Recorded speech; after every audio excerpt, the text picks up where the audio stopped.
Everybody, I'm really excited to be here. I'm really imbued with enthusiasm to discuss the idea of food sensitivities, GLP-1 and gut health, putting them all together.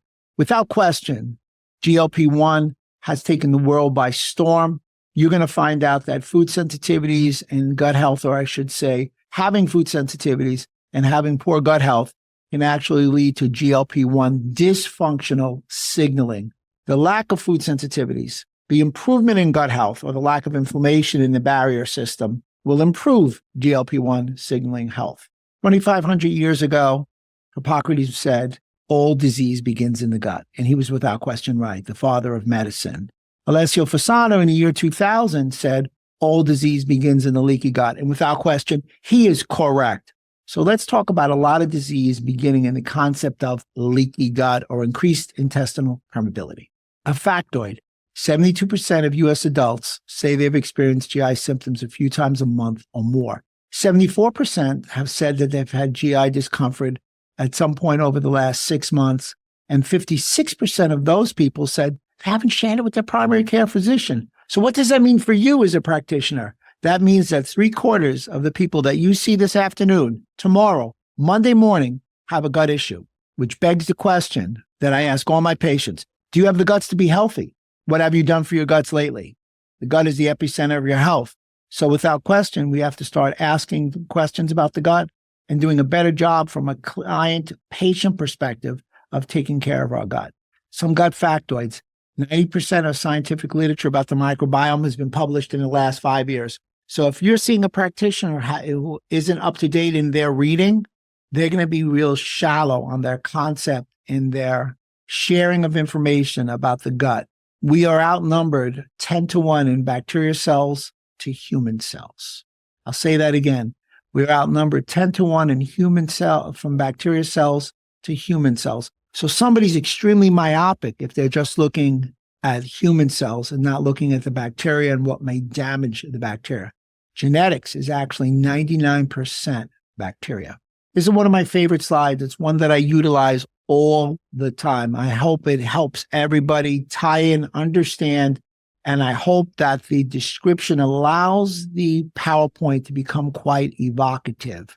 So when we talk about the gut, what are we talking about? We're talking about the small intestine, in that 90 to 95% of the length is in the small intestine. Now, it's odd because the small intestine is actually a misnomer. It's actually small in diameter, not small in length. The small intestine is actually your fence, your screen door. It protects the outside world from meeting the inside world. So yes, your digestive tract is the outside world, and the small intestine protects the inside world like your screen door. When it's in perfectly pristine condition, it allows the filtering of small digestible food particles, water, vitamins, and minerals to pass through. And it protects you against large undigested food particles. Your small intestine's barrier or epithelial cell is a single layer. It's one layer that has the thickness of a wet paper towel. If you were to unravel the small intestine, it would have the surface area of a tennis to a basketball court. When you get an unsettling in your GI tract from food sensitivities, yeast, fungus, and dysbiosis being the unleveling of good and bad bacteria, you need 85% more good bacteria than bad bacteria. It can lead you down a path of leaky gut. Leaky gut leads to an increased incidence of liver dysfunction because of toxic and chemical overload. 75% of the toxins flow from the gut to the liver via the bloodstream. 25% go via the portal vein. Higher incidence of leaky gut leads to an increase in blood sugar problems, insulin resistance, prediabetes, and diabetes. There is without question a gut to pancreas pathway or axis, if you will. Increased leaky gut leads to increase in sense of obesity, and those corpulent numbers increase. Of course, leaky gut, higher increase of autoimmunity. Number one autoimmune gland, thyroid. For me, 75% of my patients that have a thyroid problem also have a leaky gut, and that would be what we like to refer to in the functional medicine model, root cause resolution. As a chiropractor, I love to speak to the idea of leaky gut or the gut to joint or the gut to disc axis. because leaky gut leads to an increased release of cytokines, which increase the incidence of arthritis and joint pain. There you have your gut to joint axis. MMPSs, matrix metalloproteinases, are typically released at the time of injury. They eat fibrocartilage and soft tissue. Your disc or your intervertebral disc is made up of fibrocartilage, gut to disc axis, and your meniscus, gut to joint, gut to disc axis, and your knee is also made of fibrocartilage. And the big ticket, the superhighway to health, your gut to brain axis. Whatever you do to your gut, you do to your brain. Whatever you do to your brain, you do to your gut. The release of LPS, which I'll go into more detail in some of the succeeding slides, from a leaky gut, increases your incidence of cardiovascular disease by 3 times. So you should have this as a starting marker with all your patients. LPS leads to cardiovascular issues. So hopefully this PowerPoint does it for you. There's some healthy cell tight junctions. There's some healthy microvilli that allow for good absorption. The green colored balls are small digestible food particles that are absorbed at the time of digestion. Large covered blue balls are large undigested food particles, which are going to get flushed down to the large intestine to be eliminated. Conversely, if you have damaged cell junctions or tight junctions or loose, or damaged microvilli, poor absorption, both small and large digestible or undigestible food particles will pass. When this large undigested food particle passes, your body's immune system on the other side of this gut layer will attack it, increase the incidence of localized inflammation, leading to systemic inflammation. And over a period of time, in the immune system, when it becomes overwrought, will lead to autoimmune issues. However, food sensitivities and lifestyle can contribute to inflammation in your patients. Antigens and toxins trigger inflammation within the GI tract. When your gut is leaky, they slip through your GI tract, and that transmigration of antigens, as I said before, induce an immune response from B and T cells. So food can be a potentiator for health information. Good food, that is. Bad food, or food that you're sensitive to, can be a potentiator for inflammation. Test and not guess, and choose wisely. Some of the triggers of gut permeability are as follows. The list is long, but we'll try and go through it as much as we can. Antibiotics. They blow up both good and bad bacteria. They're your nuclear weapons. Acid blocking drugs. This really disturbs me because these are over the counter and patients are taking them on their own. They're supposed to be taken for 4 to 6 weeks. They're taken typically for months, years, and even decades. I'm sure a lot of experienced practitioners right now are shaking their head. Acid blocking drugs increase dramatically the incidence of increased gut permeability and damage the blood-brain barrier. NSAIDs, non-steroid anti-inflammatories, Aleve, Advil, ibuprofen, do decrease pain, but they impair healing. Nutraceuticals, like some of the ones I'm going to share with you and recommend, do decrease pain, but promote healing. Which do you want? Heavy metal exposure, environmental toxins. Environmental toxins are one of the main reasons, or I should say, the leading cause for Parkinson's disease. Concussion. 6 out of 10 patients who have a concussion either have increased intestinal permeability or small intestinal bacterial overgrowth. Remember, again, whatever you do to your brain, you do to your gut. Whatever you do to your gut, you do to your brain. Cesarean birth. The flora is vastly different on the skin than it is in the vaginal flora. Liver toxicity, they're bidirectional, your gut and your liver. Whatever you do to your liver, whatever you do to your liver, you do to your gut. Dysbiosis, the unleaveling of good and bad bacteria. And food sensitivities. Food sensitivities, for me, is one of the leading causes for chronic hidden inflammation. Food sensitivities have up to a 72-hour lag from the time to ingestion to the time that symptomology or inflammation reaches its high point. So if today is Wednesday and you ate something on Sunday, it would be almost impossible for you to ascertain what you ate Sunday is causing symptoms and inflammation on Wednesday. And me as a practitioner, I'm in the total dark over that period of time. This exemplifies the need to test and not guess. All my patients take a food sensitivity test so I can unveil to them the possibilities of which foods are raising their inflammatory markers. Yeast, bacterial overgrowth, candida, will just like stress, sleep deprivation, chronic inflammation, which is now one of the chronic hallmarks of aging, alcohol, gluten and dairy. I'm a no gluten, no dairy kind of guy. Too much added sugar, artificial sweeteners, very detrimental, and food additives and emulsifiers, which are overlooked, really are an issue with the overuse of ultra-processed food in America today.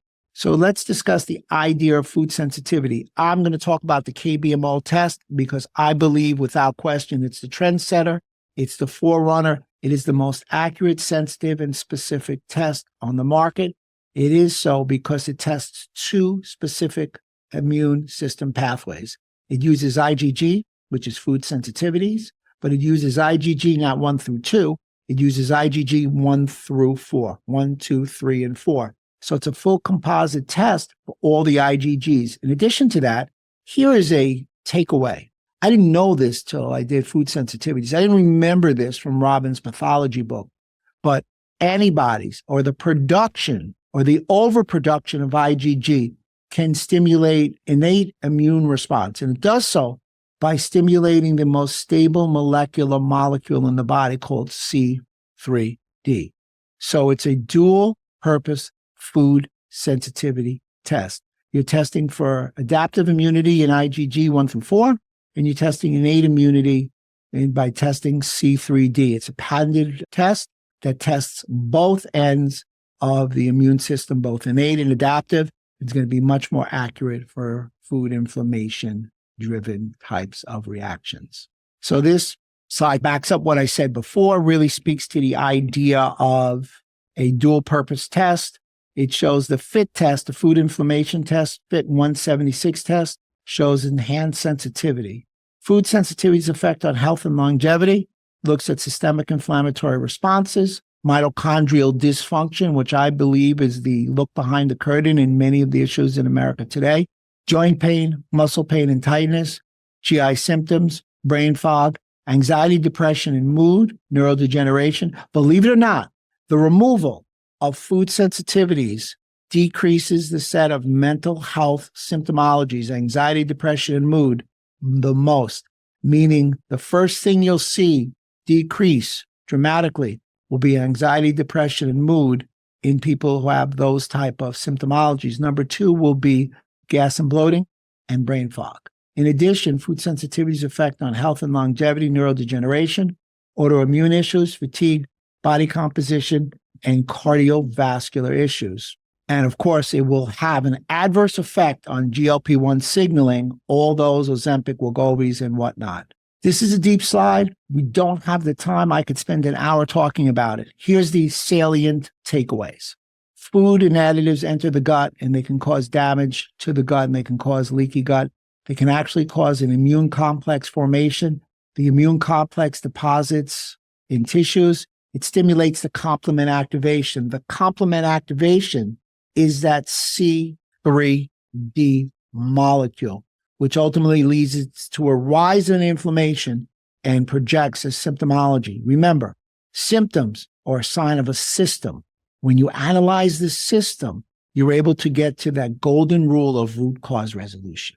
So the complement system is an evolutionary part of the human immune system. Here's the takeaway. It's brought and recruited into action by antibodies generated by the adaptive immune system. Maximum complement activation is typically achieved during pathogen recognition, leading to a pro-inflammatory intestinal milieu. And IgG antibodies have been known to be a powerful effector molecule that can mediate tissue inflammation by complement activation. Again, the takeaway is IgG antibodies can, from food sensitivities, also raise inflammation through the innate immune system. Dual pathway, much more precise for really diagnosing the level of inflammation given by the food. People say to me, why do I like this test so much? I love the test because look how easy it is. It's color coordinated. I know right away, my patient knows right away that a +4 high in inflammation for food sensitivity is going to register as a red. Means stop. Let's not go any further. Orange, real close to red. Let's stop. Yellow, a +2. Orange is a +3 in the inflammation. Yellow's a +2, means slow down. Let's not eat that for a while. And the greens, green means take that step forward, continue with that food. And also when you increase the food additives, you're looking at some specific things like red number 3 and red 40. How clairvoyant was James White and his team and KBMO Diagnostics by adding these food additives and emulsifiers? And they're with the program, if you will. The new 44 foods for the 176. Take a good look. They've got coconut oil. They've got hemp protein. They're differentiating sardines from macros. They're looking at all the different nuts. This is a very up-to-date stevia, monk fruit. This is a very sheep's milk, a very up-to-date food list, and it's always evolving to match what we're eating in America today. Here's a practice management tool. How do I explain it? Dr. Rob, what's the secret to your proverbial success with food sensitivity and gut barrier? This is laminated. They'll send it to you laminated. I sit down with the patient and I'm able to explain, here's dairy, here's fish, here's grains. Look how it breaks down in these 176 foods and a gut barrier panel. Again, gut barrier panel is intestinal permeability markers. We will go over them in a few succeeding slides, but just take a look at this. This is great that people see that. They can see it and they can touch it. They can't touch a computer. They can't touch your iPad, but they can touch this and look at it. Nothing's been more effective in elucidating a clear understanding to the patient on what's going on with the test. So my line, many people have said it, let's test and don't guess. Let's be accurate. Let's lay the groundwork and let's ultimately, through proper testing, reveal some of the blind spots. So why would we test the barriers? Defective epithelial barriers are linked to a myriad of chronic diseases. The real question is, why would you test for increased intestinal permeability? There's a few reasons, baseline being one. When you go to the doctor's office, you typically get blood pressure. They look in your ear, your eye, all different types of baseline tests. As a chiropractor, we have baseline. It may be an x-ray, it may be an orthopedic neurological test. In this chiropractor's office, those all aforementioned markers are all baseline. As well as this, I test all my patients for increased intestinal permeability as a baseline, but also as a structure versus function. Now, we know that sometimes function's ahead of structure and structure's ahead of function.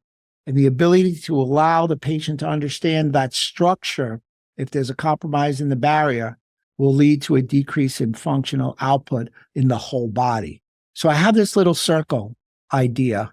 And the data really backs it up. Mitochondrial dysfunction can lead to leaky gut. Leaky gut can lead to GLP-1 dysfunction. GLP-1 dysfunction can lead to mitochondrial dysfunction. These three things are all intertwined. If the patient comes in with leaky gut, their GLP-1 is not going to function optimally. Mitochondria, I think you guys get the point. Leaky gut can negatively impact mitochondrial function. It triggers oxidative stress. It disrupts the mitochondrial process. It leads to impaired energy production, expression of lipopolysaccharides, ending in cellular damage, also increasing reactive oxygen species. So leaky gut negatively affects mitochondrial function. No surprise. Mitochondrial comes from bacteria, so it's still communicating with the gut. So I believe that's the bulk behind the curtain idea of what's wrong with many patients today in America is mitochondrial dysfunction. The number one mitochondrial body part is your brain. No surprise, gut to brain axis. I think we're building an interesting bridge there. Leaky gut can negatively affect GLP-1. LPS decreases GLP-1 on its own. Lipopolysaccharide, I call it El Diablo, the devil. Inflammation in the gut area can also inhibit GLP-1 production and function. All this can lead to consequences like impaired glucose control and increased diabetes risk. For me, one of the biggest markers you can do on a standardized blood test is look at blood sugar markers and insulin-resistant markers. Mitochondrial dysfunction and how it can negatively affect the GLP-1. While impaired mitochondrial function has that particular condition. Conversely, studies show that activated GLP-1 can positively influence the mitochondrial dysfunction. So again, that proverbial circle diagram of GLP-1, leaky gut, and mitochondrial dysfunction, they're all interconnected. The body is all interconnected. So when does somebody order a gut barrier panel? That's a rhetorical question, but it's an excellent question. Number one, when they're concerned and they want to ascertain the effect that food sensitivities have on the gut, IBS, IBD. celiac disease, small intestinal bacterial overgrowth. Would you like a little learning nugget? Small intestinal bacterial overgrowth causes leaky gut. Leaky gut does not necessarily cause SIBO. Post-concussion, definitely need to check the gut barrier panel. Skin and digestive issues. Digestion is a symptom that something's going wrong in your gut, and the skin really is exemplary of what's going on inside the body. Weight loss and weight gain, autoimmune conditions, joint and disc injuries, brain fog, fatigue, neurodegenerative conditions. All the neurodegenerative conditions that come to mind, Alzheimer's, Parkinson's, ALS, MS, all have a gut origin. It's a gut-to-brain axis issue, which is actually a bidirectional communication. And those neurodegenerative diseases also have a mitochondrial dysfunction, and they have an autoimmune condition symptomology or classification. ASD, 90% of people that have autism up to have some sort of gut dysfunction. Liver dysfunction, whatever you do to your gut, you do to your liver, whatever you do to your liver, you do to your gut. Blood sugar issues, and cardiovascular concerns. I think that should be a great upcoming webinar talking about the gut to cardiovascular pathway. So let's look at the gut barrier panel. Let's look to the left. Let's look at Candida. What is Candida yeast? Everybody has some yeast in their gut now. Remember, your gut is a delicate ecosystem. It's a properly formed, hopefully, neighborhood, if you will. And Candida is a component of that neighborhood. When there's an overexpression and overgrowth of Candida, a myriad of things can go wrong. Number one, Candida communicates with your immune system. If it's in your small intestine, Candida is small intestinal fungal overgrowth. Candida also means that you probably have some dysbiosis, and you may have some IBS and IBD. Zonulin, occludin. Let's take those together as one. Here's zonulin. I have my camera on. Here's an epithelial cell in my left hand. Here's an epithelial cell in my right hand. They come together and they make a tight junction.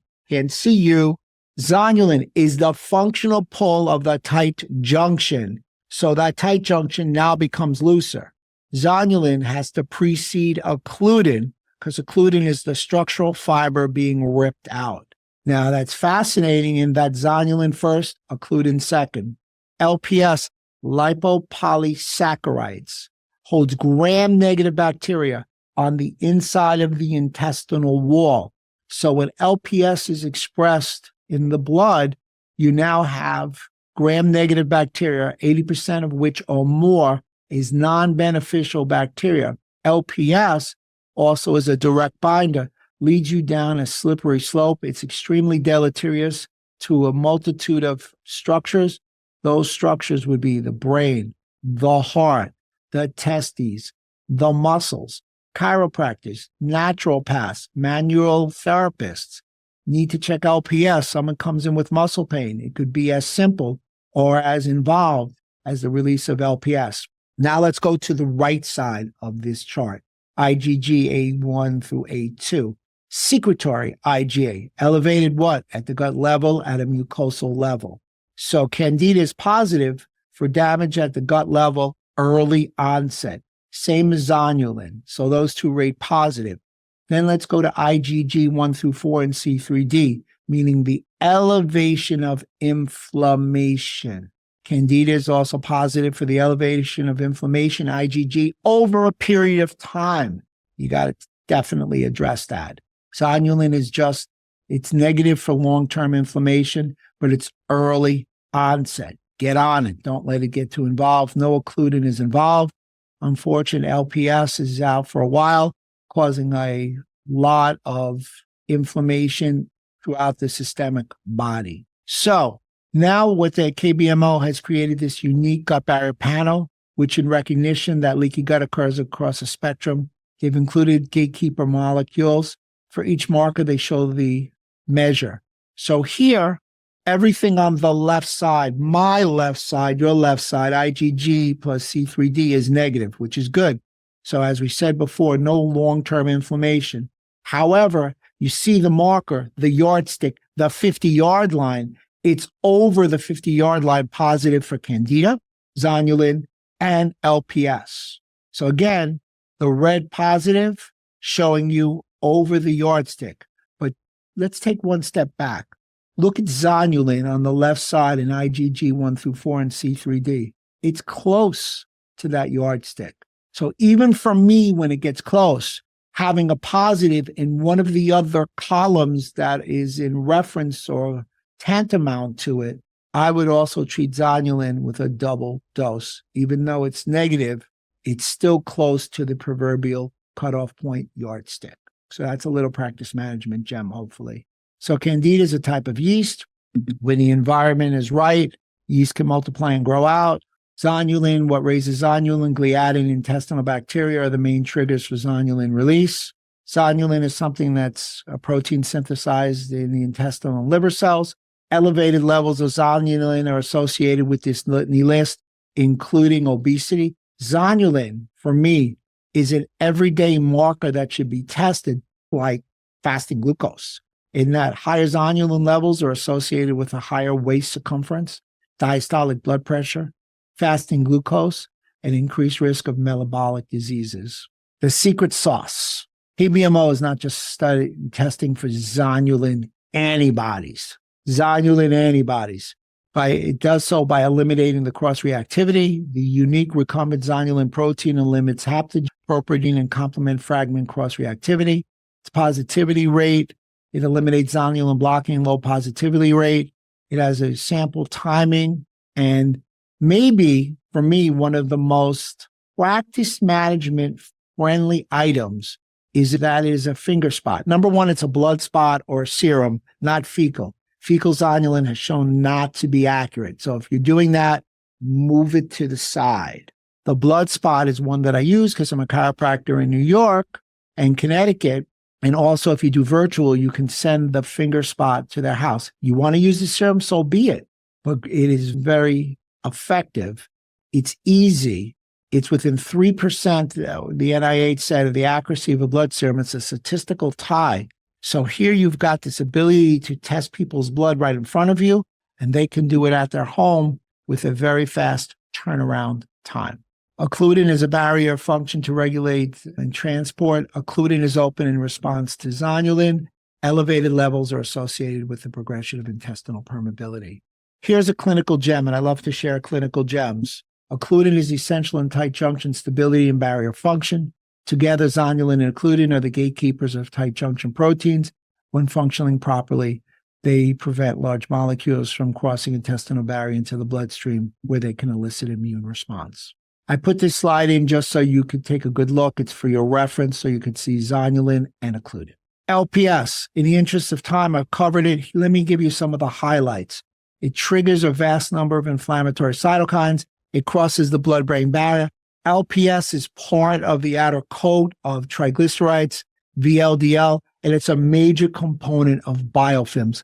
80% of bacterial infections in the gut, according to NIH, have a biofilm. LPS is a component of it.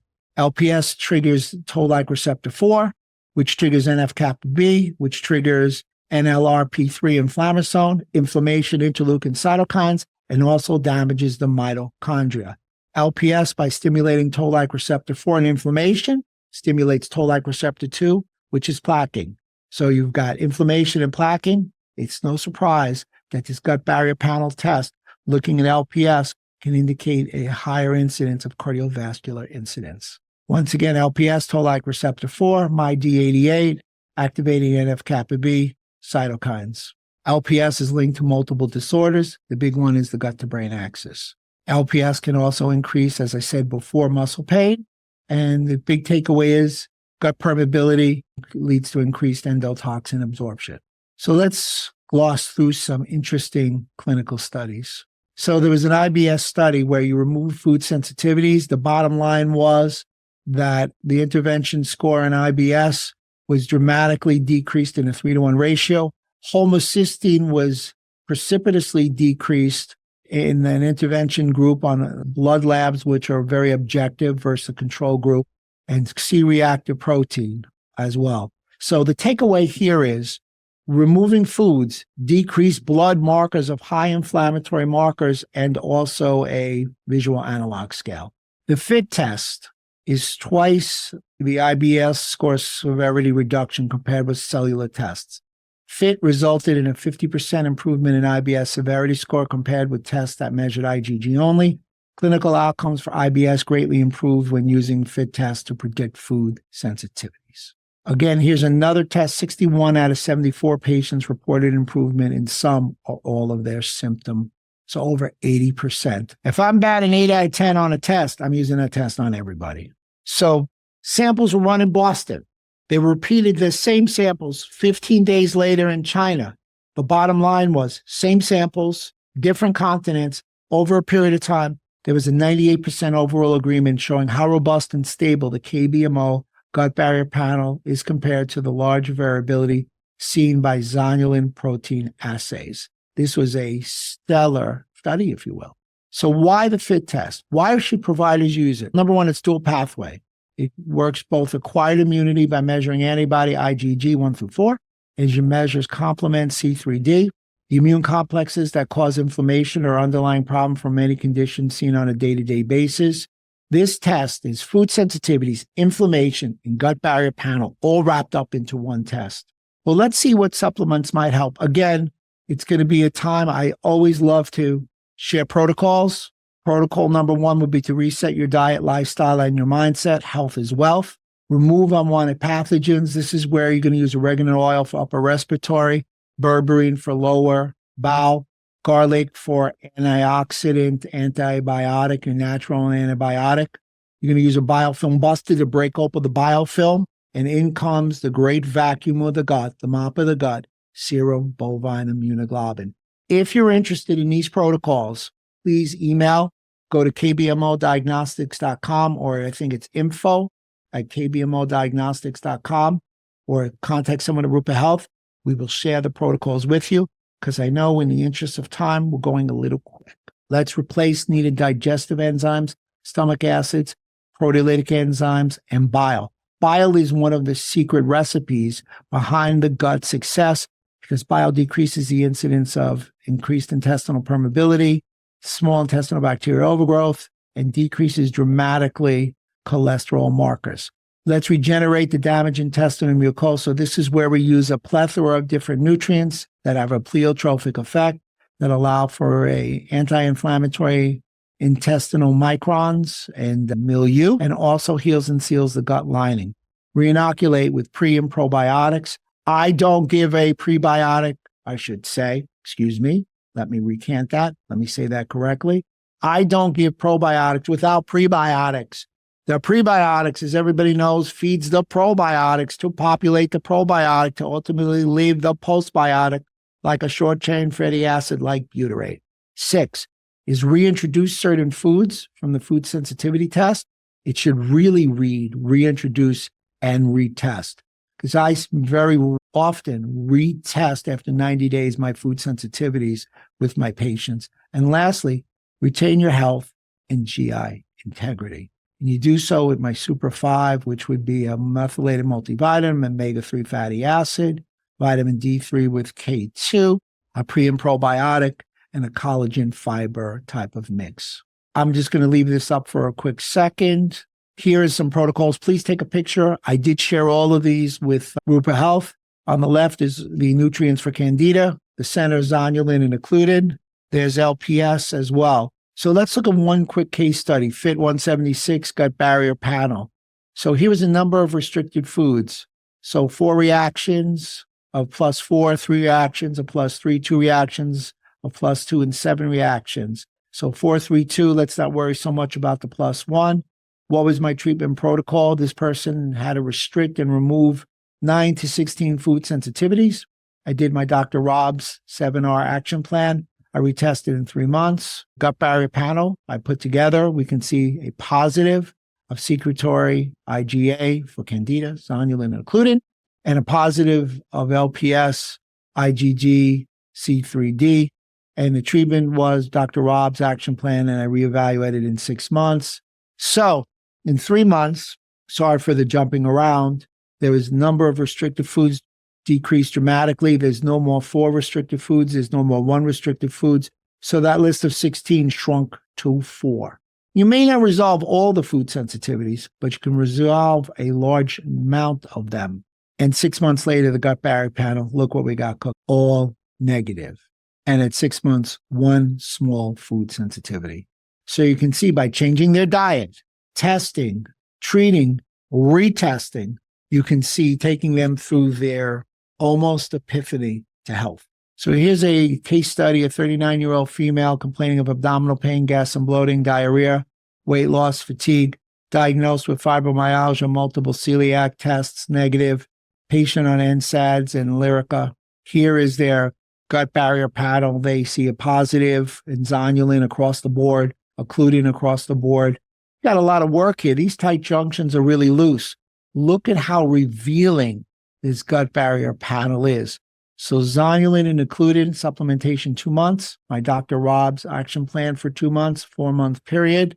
Gut barrier panel, all resolved. The takeaway here is the most effective clinical outcome across all disease spectrums can result from the normalization of gut function. Why are we talking about GLP-1? Just 2 minutes with this and we'll run into the questions. I wanted to give everybody a chance to get at me for some questions, and I see we've got a lot of questions. GLP-1 serves many functions in the body: stomach, heart, adipose muscles, pancreas, bone, kidneys, liver, lungs, etc. There's an immune regulatory function of the GLP-1. Let me just give you a couple of factoids. Ozempic loses 19 pounds over a year. Wegovy 27, Mounjaro 45. The weight loss stalls after 1 year.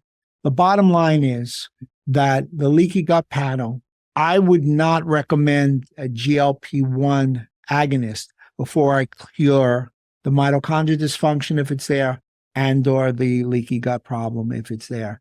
So as opposed to, maybe I can come back and do a GLP-1 specific type of webinar, I would love to just show you how to activate it naturally. Here's my protocol that I'm using in my office right now: berberine, ginseng, green tea extract, pomegranates, probiotic strains, Akkermansia, fiber and selenium, omega-3 fatty acids, E-protein, magnesium, glutamine, caffeine, L-reuteri. You also add allulose, which is a rare sugar, outstanding choice. And the reason is your body already has a built-in weight loss system that works like Wegovy, Ozempic, and Mounjaro. It's called food in your gut microbiome. So let's go over the KBMO FIT test conclusions. It measures 176 foods, colorings, and additives. It's a dual pathway detection technology, IgG, and a complement generates inflammation, test for C3D. Unique gut barrier panel is now included. So it's a food sensitivity test of 176 up-to-date foods, coloring, and additives. It utilizes this dual pathway between adaptive immunity and the complement immunity. It tests for this complement inflammation with the most stable molecular molecule, C3D. It also now includes a gut barrier panel that has Candida, an anti-zonulin antibody, which is an excellent, accurate marker of gut permeability. It looks for lipopolysaccharide. It has excellent clinical outcomes backed by IRB-approved clinical study. And it's a finger stick, which enables quick and easy way to obtain samples. So really, when you look at it, that gut barrier panel is that unique add: Candida, anti-zonulin antibody, lipopolysaccharide. Welcome to Rupa Health, the best place to order, manage, and track results from over 30 different lab companies in one single place for free. It's going to take you under 2 minutes to sign up, and you can order any functional medicine lab for your client in under 30 seconds. Let me show you how it's done. So here's our beautiful interface. I'm typing in the name of my client, selecting the lab that I want to order for them, and hitting send. From there, Rupa and their amazing team handle the rest. They email the client, collect payment, and even offer an interest-free 3-month payment plan. We've also built the world's largest library of information about chronic health conditions, the lab tests that can help you find the root cause, and the evidence-based interventions that you can use to help people heal from them. It's called the Rupa Health magazine. There, we have in-depth articles about almost any health condition you can imagine. And we give you step-by-step protocols that other clinicians have used to help their clients heal and that are verified by evidence-based sources. You should totally check it out, and it'll transform your practice. And we can't wait to see you. So make sure you sign up today at rupahealth.com.